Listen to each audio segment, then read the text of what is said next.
We've decided to go in a different direction, Carla from HR said, flipping through my personnel file like it was yesterday's mail. It's not personal, but you don't have an MBA, and frankly, we're moving toward more Ivy-aligned leadership. She said it while chewing gum, laughing halfway through the sentence. I had just finished presenting our quarterly performance metrics, a 28% revenue jump from my division. The room was still clapping when she asked me to step out.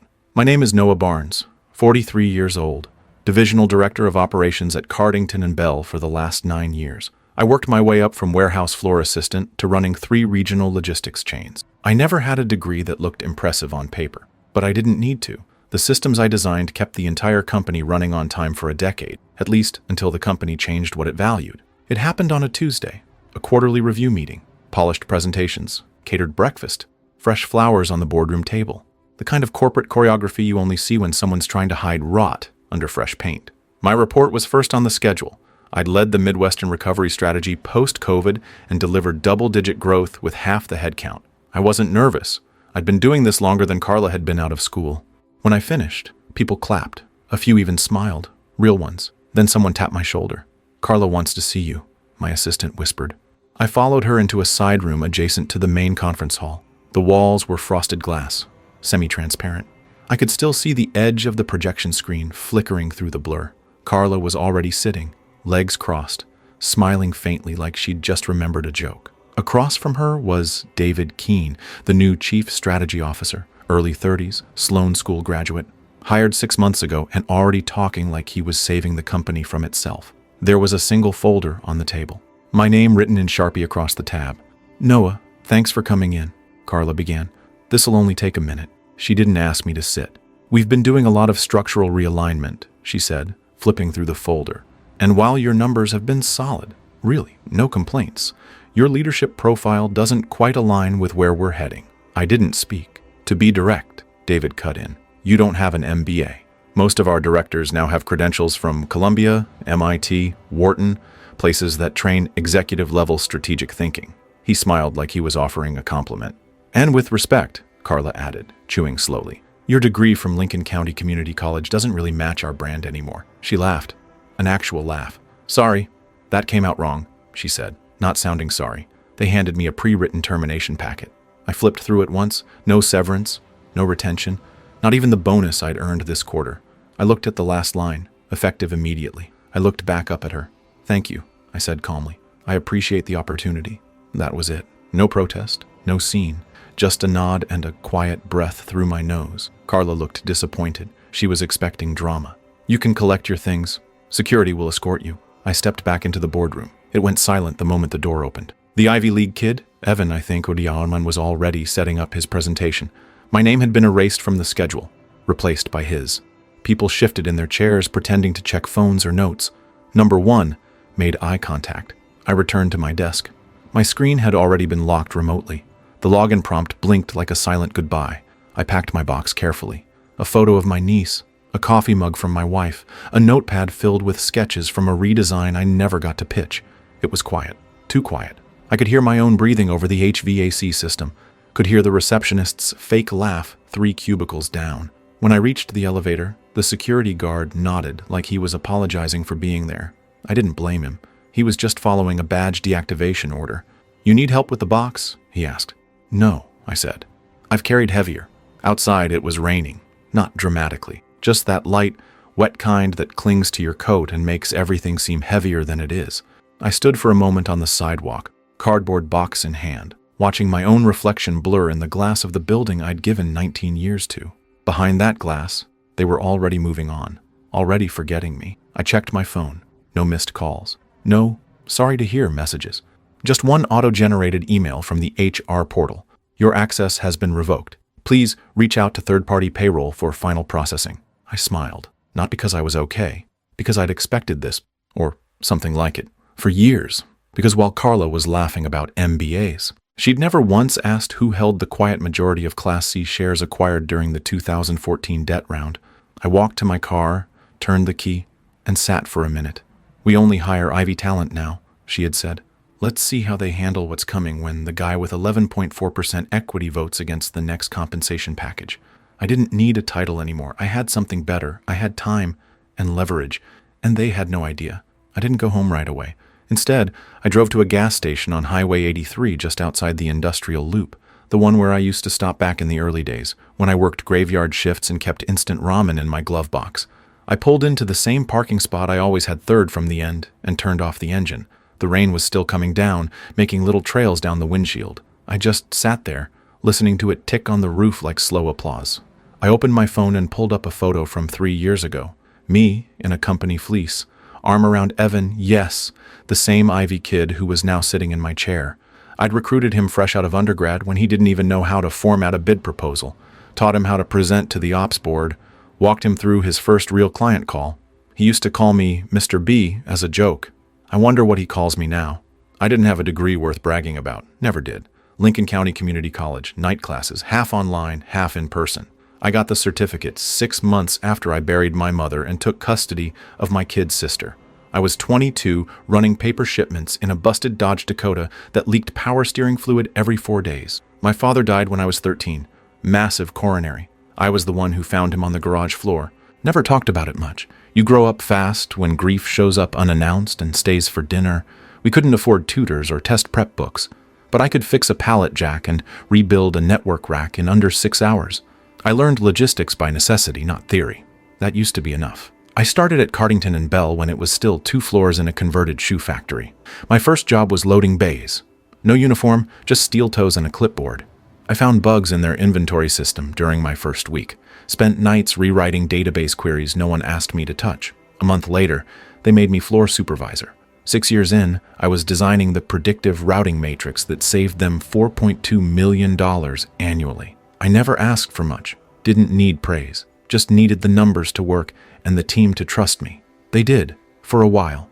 My office used to have this old corkboard behind the door. Pushed into it were dozens of little notes, handwritten thank yous, quick sketches from brainstorming sessions, a doodle from Maya in HR that said Midwest Kingpin in Sharpie bubble letters. I took that board down 3 weeks ago when we moved buildings. Number 1 asked where it went. No one noticed. Carla joined 3 years ago. Came in from a San Francisco firm with a reputation for culture recalibration. Words like synergy and behavioral fit started getting tossed around. HR memos became more about aesthetics than performance. I remember the first time she asked me where I went to school. I told her. She blinked once, then said, "Huh," just like that. It wasn't until later that I realized "huh" was HR speak for "you're not one of us." I drove by the old Lincoln warehouse on the way home. It's abandoned now, shuttered, rust around the eaves, broken glass on the loading dock. I parked outside the gate and just stared. This was the place where I'd pulled a double shift during a snowstorm and personally rerouted 12 semi-loads when the hub went down, where I once climbed into a freezing freight container to save 10,000 units of perishables, where I broke 2 ribs lifting a faulty crate and didn't tell anyone because we were short-staffed. All forgotten, all replaced by a smile from a Stanford grad who's never used a pallet jack in his life. When I got home, my wife Sarah met me at the door. She didn't say anything at first, just looked at my face and nodded. "They finally did it," she said. I nodded once. She hugged me tight. I didn't hug back at first. I was still processing the weight of what had happened, how something could feel so expected and still hit like a truck. She took the box from my hands and set it on the counter. "You hungry?" she asked. "Not really." "Beer?" I nodded. She pulled 2 from the fridge. We sat on the couch in silence, TV playing something we weren't watching. "You remember what I told you back when you turned down that job from Everlight?" she said finally. "Yeah." "What was it?" "You said loyalty doesn't always pay off." "Still true." I smiled without showing teeth. Later that night, I checked the severance portal. It showed an error. I clicked again. Same message. "This record no longer exists." I laughed. Not because it was funny, because even at the end, they couldn't help cutting corners. The next morning, I received an email from Carla. Subject line, HR offboarding checklist. Final reminder. It contained a PDF with instructions on how to return my company badge. They'd already canceled it. I didn't respond. Instead, I opened a secure browser and logged into the account I hadn't touched in 6 years. The Trust. Barnes Industrial Holding, LLC. Registered quietly in Delaware. Created when I was 34, just after the company's second debt round when Class C shares were dirt cheap. I'd used a quiet settlement bonus, a decade of savings, and a friend's holding firm to buy 6.4%. Acquired the rest slowly over the year. Dividends reinvested. Ownership now, 11.4%. I didn't use my name, just initials. Everyone at the company, number 1, knew. I stared at the number for a long time. The holding firm's dashboard blinked. Market cap, $179 million. My share value, $20.4 million. I wasn't angry, wasn't hurt, was focused. The kind of focus you get after 19 years of building something only to be thrown out by a smile and a folder and a fake apology. We only hire Ivy talent now. Let's see how Ivy is without the guy whom the trains run on. I waited 3 days before making the first call. Not because I needed time to I didn't. Because I silenced the first call. Financial. Darren doesn't have a LinkedIn. People who don't need just insulate. I'd met him 12 years ago through a client whose name never appeared on contracts, only on wire confirmations. Noah, he said when he answered, was wondering when I'd hear from you. It's time. I figured. The Class C market's about to shift anyway. You want to activate the clause? No, I said. Not yet. But we need to review all holdings. I want total clarity. Already ahead of you. He sent over the latest valuation sheet within an hour. Barnes Industrial Holding LLC, Equity Summary, Company, Cardington and Bell Industries Inc. Share, Type, Class C, Voting Rights, Enabled Ownership, 11.4%, via 4 nested entities. Valuation, $20,485,700.63. The ownership was legal, clean, and invisible. 6 years ago, Darren advised me to start buying C and B shares through a Delaware Series LLC structure, anonymous shell ownership, legally protected by operating agreements and management proxies. They'll never trace it back unless you want them to, he said back then. This is how power works in the places that don't clap. I hadn't even thought about that account in years, not until Carla laughed. After reviewing the holdings, I made my second call, this time to Gwen Liscombe, corporate attorney, old school, brick and wood office with a broken Keurig, sharp as a scalpel. I gave her a 10-minute overview. They fired you over a degree? Number. They fired me because they thought I had no leverage. Do you want to sue? No lawsuits, that's noisy. I want compliance. And positioning. Define positioning. I want them to self-destruct, but in full view of the board. So, shareholder whisper campaign? Not yet. I want to give them time to walk into it. And when they do, I'll just hold up a mirror. Over the next week, I ran a forensic check on their leadership chain. Carla had added 5 Ivy-aligned hires in the last 6 months, all under the Cultural Realignment Initiative. I knew the phrase. It was corporate camouflage for nepotism. One in particular stood out, Evan B. Underwood, Director of Strategy, formerly my junior associate. I pulled his file and paused. His master's degree was listed from Wharton, but the formatting was off. The file metadata was dated 2 months before his supposed graduation. I called a friend at Penn, someone I'd helped secure a grant back in the day. Yeah, Evan dropped out before final thesis review, she said. Never got the degree. He didn't walk. I remember. Why? No reason, I said. You gonna bury him? No. You should. No, I said again. I'd rather let the foundation crack by itself. Meanwhile, public chatter at C&B was starting to shift. A client I'd onboarded personally, Darrow Logistics, terminated their account. No warning, just a formal goodbye. Then a senior tech partner emailed me privately. They've restructured the entire delivery model. It's falling apart. Their new hire tried to pitch us a 17% margin increase. We're out. I didn't respond. Let the vacuum speak. Gwen forwarded me an internal email chain she'd acquired through a board contact. The subject line read, Re-Q3 Performance Forecast. The numbers weren't just down. They were disintegrating. Carla had attached a slide labeled Legacy Issues and Staff Misalignment. My name was mentioned. Twice. Blamed for long-tail inefficiencies stemming from outdated logistics modeling. I read that line 3 times. The same modeling I'd built. The one that won them industry recognition 2 years ago. The one they were still using. Poorly. I opened an old hard drive from my desk. Inside it were diagrams, process documents, training guides, all authored by me, all signed, all time-stamped. I encrypted and sent them to Gwen, labeled the folder, for later. Then I checked the company's shareholder calendar, quarterly investor call, scheduled for 3 weeks out, annual board proxy vote, 48 days away. Plenty of time.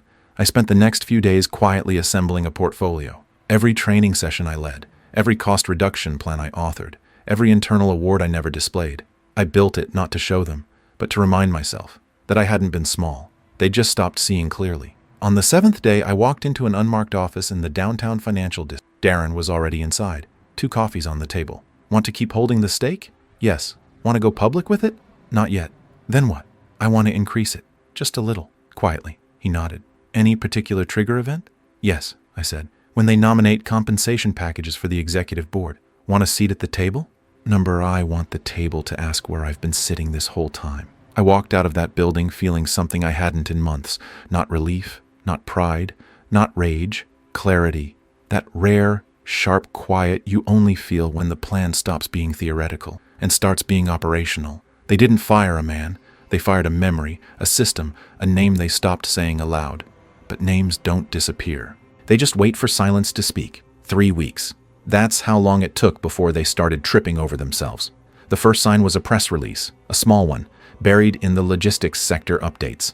Darrow Logistics ends contract with Cardington and Bell, citing strategic incompatibility. Strategic incompatibility. That's corporate speak for your new guy insulted our CFO during a pitch call and had no clue what the margin structure even was.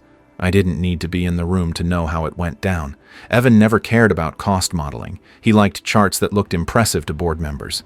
I used to review his drafts at 11 p.m., cleaning up his mess before clients saw it. He didn't have me anymore, and Darrow was just the first. 2 days later, I got a message from a former junior analyst. No greeting, just a screenshot. It was Carla, standing alone at the front of the operations floor, clicker in hand, half smiling in front of a slide that read, Q3 Performance Breakdown, Stabilization Strategy, pending, no numbers, just red arrows.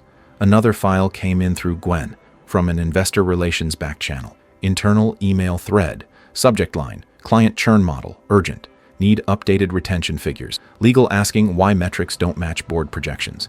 Please rerun scenario analysis without pre-legacy leadership assumptions. Translation, they couldn't blame me anymore, and the numbers were only getting worse.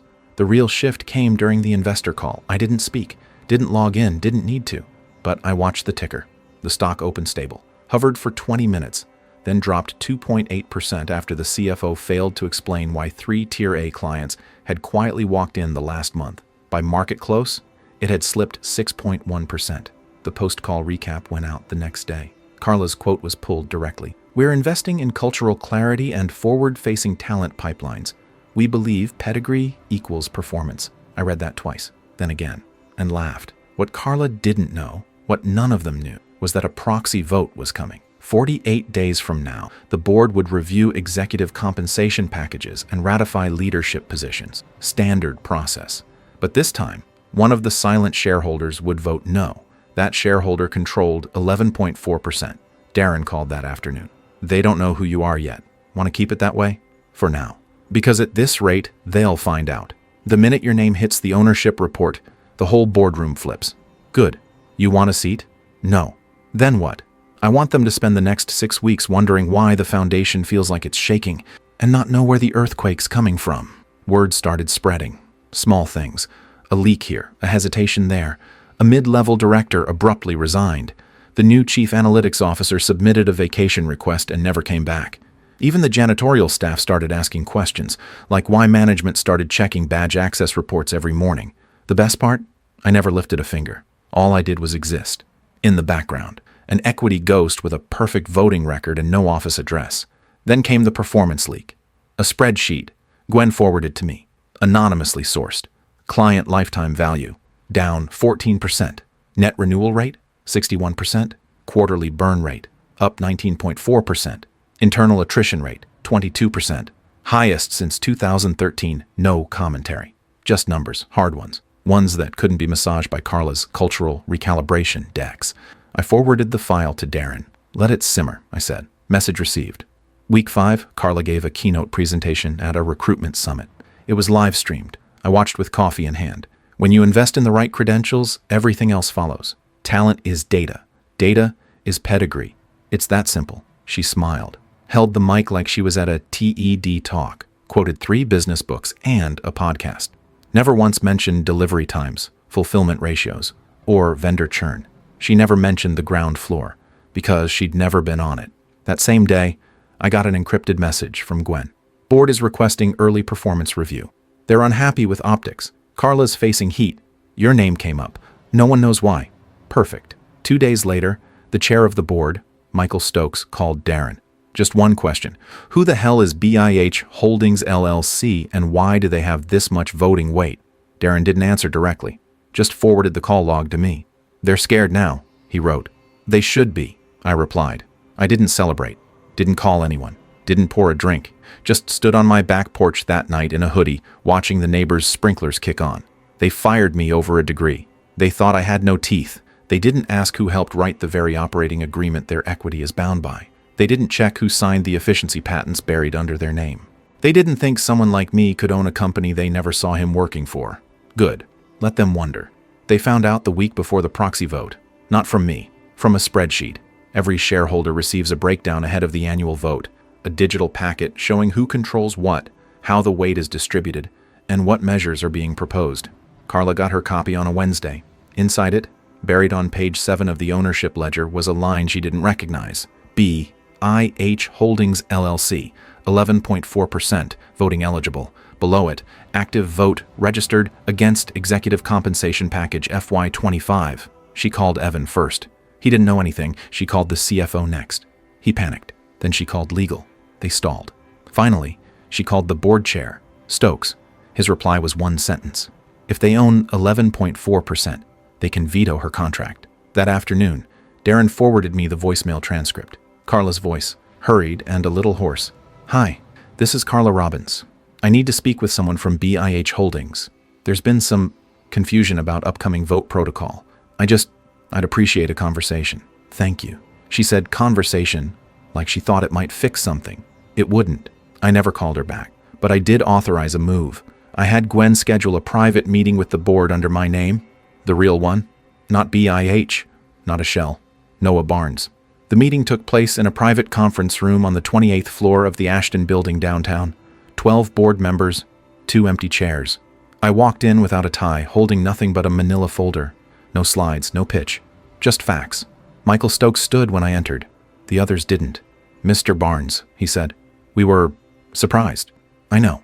I didn't shake hands. I sat, opened the folder. Inside was a 1-page document. No embellishments, no legalese. It read, Ownership Declaration 11.4% via BIH Holdings, filed and disclosed per Class C equity law, with full voting rights per amended bylaws, 2014. Ratified by this board. I slid it across the table. They read it in silence. Why now? One of them finally asked. Because now, I said, they've made enough mistakes that you'll actually listen. I laid it out in 3 clean sentences. The performance failures weren't external. They were executive. The pedigree hire model wasn't building the company. It was bleeding it. I didn't want revenge. I wanted accountability. Then I added a 4th. And I have the votes to make sure it happens. Carla was not invited to that meeting. Neither was Evan. But I knew word would travel. I wanted her to feel it in the silence between calls, in the missed meetings, in the way people suddenly started using phrases like under review and independent review board. Later that day, the board issued a motion. Suspension of Executive HR Director Carla Robbins pending internal investigation of misrepresentation, conflict of interest, and fiduciary violation. It was sent to all division heads, CC'd to legal, and forwarded to me as a shareholder. I didn't respond, didn't smile, just clicked archive. That weekend, Gwen delivered the last package. Inside it was a compiled dossier, emails, timestamps, severance reversals, credential fabrications, and policy breaches. It wasn't sent to press, it was sent to the SEC, not out of spite, out of obligation. On Monday, Carla arrived at headquarters to find her badge deactivated. She waited in the lobby for 3 hours, making calls. Number 1 picked up. Security eventually escorted her out, not because she caused a scene, but because the building had no further use for her access. The board didn't make a statement, just posted an internal memo. In pursuit of structural clarity and operational integrity, executive restructuring has begun. We thank all employees for their patience during this process. A week later, Evan resigned. No farewell email, no goodbye cake. Just gone. I didn't return to the office. Didn't ask for my title back. Didn't want it. Instead, I did one thing. I transferred 1.4% of my shares to a holding fund used for employee health benefit stabilization. No press release, no announcement, just a quiet footnote in the next quarterly review. They never did find out how long I'd been planning it, because I hadn't. Not really. I just saw what was coming years ago and positioned accordingly, not because I hated them, because I didn't trust them, and because people like Carla never bother checking who holds the floor beneath their heels. 6 weeks later, I drove past the old headquarters. The front lobby was empty. The Cardington and Bell logo had been removed from the wall. You could still see the adhesive outline where the letters used to be. A single potted fern sat wilting in the corner like it was waiting for someone to remember it. They'd sold the building. Relocated to a leased floor uptown, downsized, rebranded. The new website said C&B Group. No mention of founders, no mention of legacy. just buzzwords and stock images of handshakes. I parked across the street and sat in my car sipping coffee, watching. I didn't feel pride, didn't feel vengeance either. Just peace. The kind that doesn't announce itself. The kind that comes when the final move is made, and there's nothing left on the board but silence. I got a call that morning from the board chair, Michael Stokes. "We've completed the restructuring," he said. "I figured," I replied. "You could have asked for anything, Noah. Title, seat, compensation." "I didn't want a seat," I said. "Just wanted the table to stop rotting. Will you stay on as a stakeholder?" "For now. You're a hard man to read." "Good," I said. "Means I'm still in control." I hung up and pulled onto the road. Didn't even look back at the building. Some ghosts don't need visiting twice. That afternoon, I stopped by a small co-op downtown. Kid named Malik runs it, barely 23, hustling every angle to keep his packaging startup alive. He's been messaging me for months after hearing about my consulting work. "You sure you don't charge?" he asked. "I do," I said. "But not for people who ask the right questions." "What questions?" "You asked how to make your systems scale, not how to pitch them. That's the difference." He blinked. "You were in corporate, right?" "I was in a system," I said, "until I realized I could build my own." He asked what happened. I gave him the short version. They fired me for not having the right diploma. He laughed, until he realized I wasn't joking. "What did you do?" "Nothing loud." "But you won, right?" "I didn't need to." "But you—" "Malik," I said, "don't waste your time proving yourself to people who've already decided they're better than you. Build something they can't ignore. Then let them wonder how you did it." He nodded. I handed him a flash drive. "That's a supply chain template I built in 2016. Works better than half the crap consultants charge $80,000 for. You can have it." "Why?" "Because someone gave me a chance once. I'm just passing it on." That night, Sarah and I sat on the porch watching the sun bleed orange through the trees. She handed me a beer without asking. "You finally done?" "I think so." "You still thinking about them?" "Not really." I paused. "But I do think about who I was when I started there. And I liked him." She leaned her head against my shoulder. We didn't say much after that. Didn't need to. A week later, I got a letter. Typed. Formal. Board acknowledgement of my contribution to the company's long-term stability and direction, signed by every remaining member. I tossed it into the drawer with old parking stubs and dead batteries. Never opened it again. Some months later, I ran into Carla at a business event. She didn't recognize me at first. Too many suits, too many clean faces. She looked smaller. Not physically, just less. "You're Noah, right?" "Yes." "I didn't expect to see you here." "That's the thing about expectations," I said. "They don't always protect you." She tried to smile. I didn't. "No hard feelings?" she asked, hesitant. "No feelings at all," I replied. And I walked away. I don't keep trophies. Don't post what really happened stories. Don't take credit for moves I make in silence. But every now and then, I walk past a building or catch a line in a report or hear a name mentioned with hesitation in a room full of confident people. And I remember. They laughed at my degree, mocked where I came from, forgot what I built, and they paid for it. Not with blood, but with uncertainty, with silence, with the realization that the man they fired never raised his voice and still changed everything. I never wanted to belong in their world. I built mine instead. That's all for this story. I'll be back with another one. If you haven't already, please consider subscribing to the channel. It motivates me to create more content like this.